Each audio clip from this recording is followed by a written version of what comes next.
น่าจะเป็นสนามเนาะคร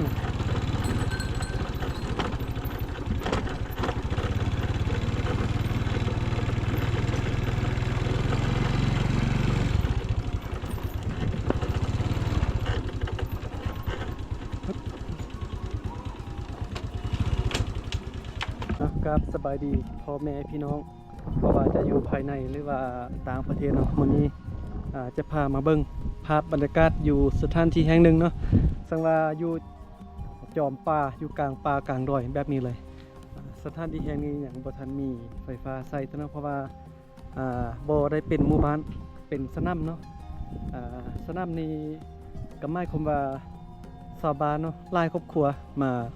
ตั้งเฮือนอยู่นี่เพื่อทำการเกษตรเนาะปลูกพืชเลี้ยงสัตว์เฮ็ดไร่เฮ็ดสวนอยู่นี่เนาะจะเป็นสนามเนาะ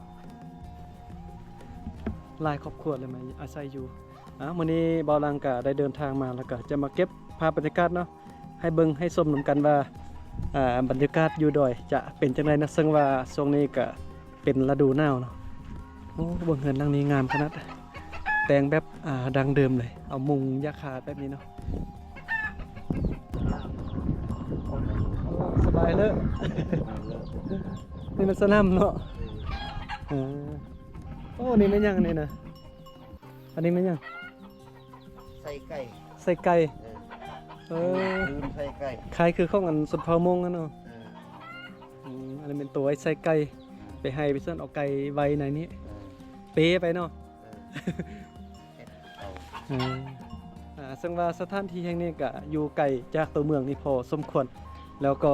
บ่มีไฟฟ้าใช้เนาะเดี๋ยวบ่าวลังกาจะเดินทางไปเรื่อยๆเนาะการเดินทาง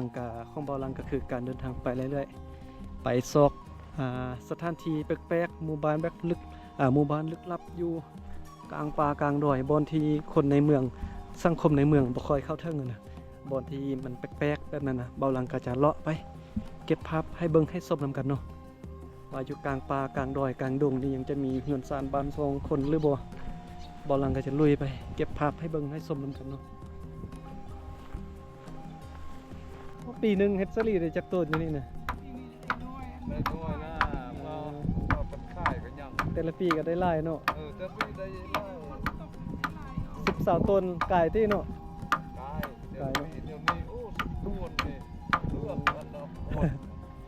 อยู่ดอยคนอยู่ดอยนิยมกันใช้ก็คือรถประเภทนี้เนาะอันนี้เขาเจ้าก็จะเอิ้นว่ารถซิ่งเนาะนี่รถแบบนี้นี่บุกดอยคักขนาดเนาะต่างเครื่องต่างข้องไปให้ไปส่วนต่างได้หลายประเภทเลยรถบุกโดยเฉพาะเลยเนาะคุ้มค่าได้ซื้อรถแบบนี้นะมานะ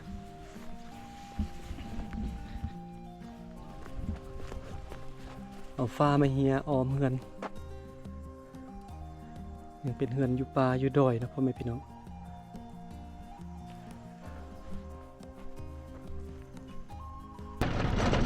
ต่อหลังก็จะเดินทางไปเรื่อยๆนะไป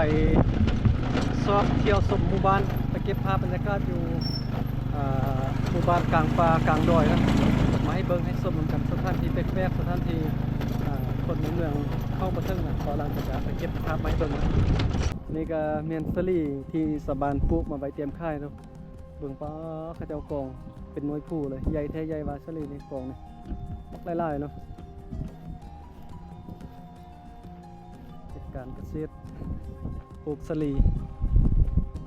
มีรายได้ไล่มันก็เป็นส่วนมันต้นเนาะเฮ็ดส่วนมันต้นกันไล่สลีกันไล่ให้เข้ากันไล่เลี้ยงสัตว์พร้อม มองเงียงจิคอมเนาะเฮ็ดต้มเฮ็ดแกงซีนกินเนาะสวยอยู่ป่าอยู่ดอยอยู่ป่ารอบๆป่าดงอยู่จอมดอยพี่น้องตอนนี้นะลึกลับกันเลยตอนนี้นะ กลับกัน